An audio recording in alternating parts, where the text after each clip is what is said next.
Now 2001 was a pivotal year. George Bush was president, Shrek hit the movie theaters, The Fairly Odd Parents was going on Nickelodeon. But the biggest moment of all, the one that changed the world, was Big Mouth Billy Bass. The Big Mouth Billy Bass. Big Mouth Billy Bass. Billy Bass. Now, for those of you who don't know who Big Mouth Billy Bass was, it was the singing animatronic fish that danced, it moved, it sang Al Green songs. It was a beautiful piece of technology that everyone had. The Queen of England had a Big Mouth Billy Bass. George Bush gave one to Al Gore. Hell, it was even used as a crucial plot device on The Sopranos.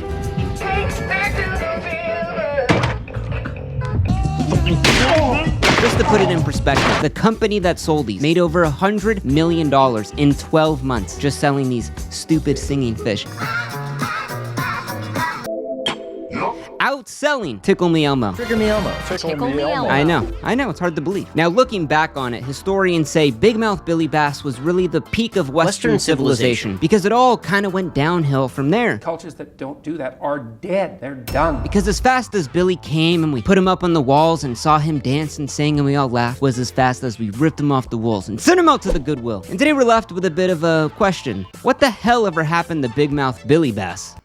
Well, this story starts with an idea from this guy, Joe Pelletri. In the world pre-singing fish, as historians like to put it, existed Gemini Industries with products you probably know and love. Saxophone Santa, the Dancing Douglas fir, and how could I not forget Sonny the Singing Sunflower.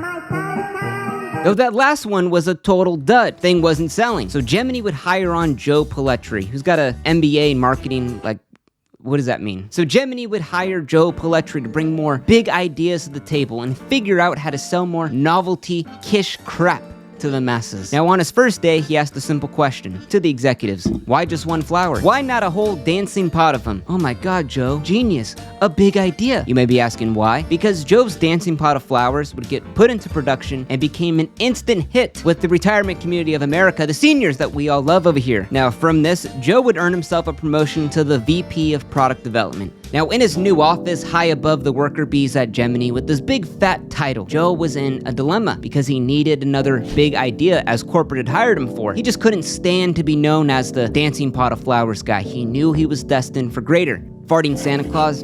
No. How about a dog on a motorcycle that sings Born to Be Wild? No. So this dilemma would bring Joe to search for inspiration for Gemini's next big animatronic hit in the unlikeliest of places.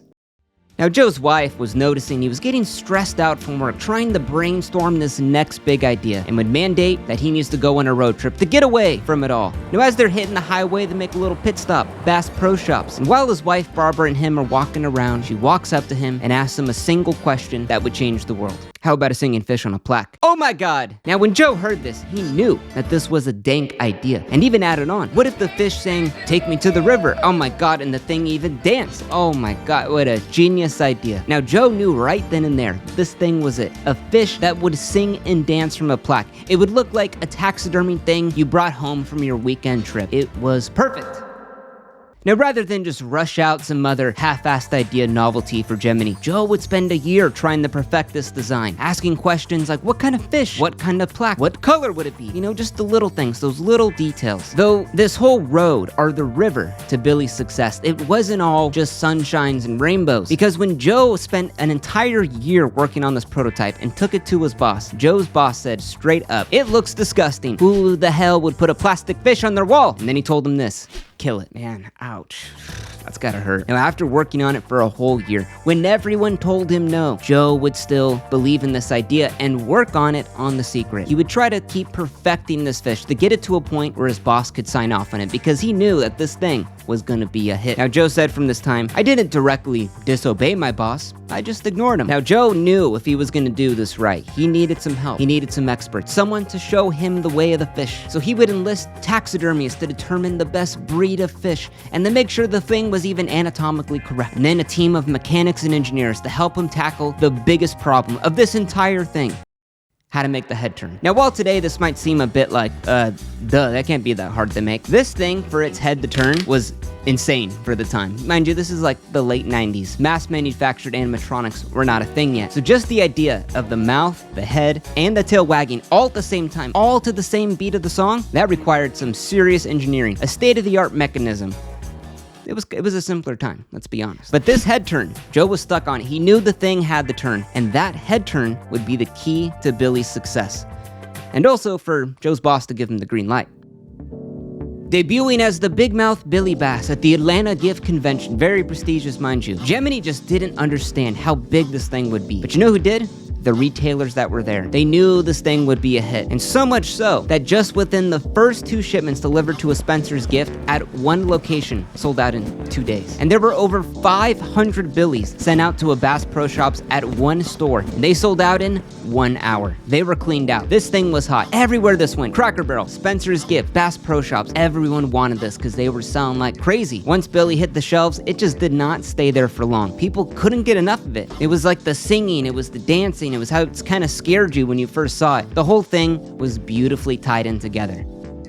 Now, all of this was done using word-of-mouth marketing as Gemini intended. No infomercials, no magazine ads, nothing. Now, you see, Gemini was smart because they would create an artificial shortage, and they manufactured a small supply in the beginning to keep supply low and demand high. Much like, try to get a PS5. Same thing, you're not gonna get one. And this would all lead to people wanting it even more. I'm not kidding, store after store were selling out of these. Billy was so hot that scalpers were selling him on eBay for $90. Triple the price, baby. Now, by the mid-2000s, Billy was hitting the shelves of Walmart, Target, Toys R Us, and it became that year's must-have product. It really became a pop culture phenomenon. Billy joined Whoopi Goldberg on the Hollywood Square. Bill Clinton gave one to Al Gore, and hell, Billy was even on The Sopranos.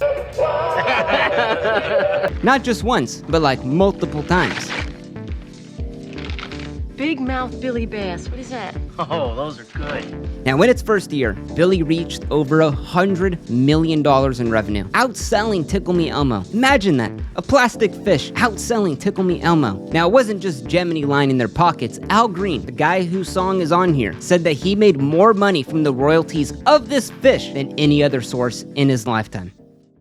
Now, like anything awesome in this world, once you do a little bit of good, once you have some success, the copycats and the cheap knockoffs are gonna come in and try to ruin your day. And Billy Bass had his fair share. We had Boogie Bass, the all-singing, all-dancing, talking fish. And that's no fish story. Travis the Singing Trout, Jake the Jackalope, and Rocky the Lobster, which is absolutely so dumb.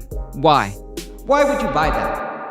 With the market being proliferated with these dancing and singing fish and animals that were freaking people out everywhere, the supply was up and the demand would start falling. And Gemini realized that this little thing they had that was such a hit was gonna die off soon, and they began to just capitalize on it all, releasing spin-offs left and right. They had a lobster version, a shark version, and even a Halloween Big Mouth Billy Bass, all to capture just any last remaining audience before it was all gone. And then by 2001 of that Christmas year, Billy was getting dumped en masse to the clearance bin. The Big Mouth Billy Bass hype train had really died.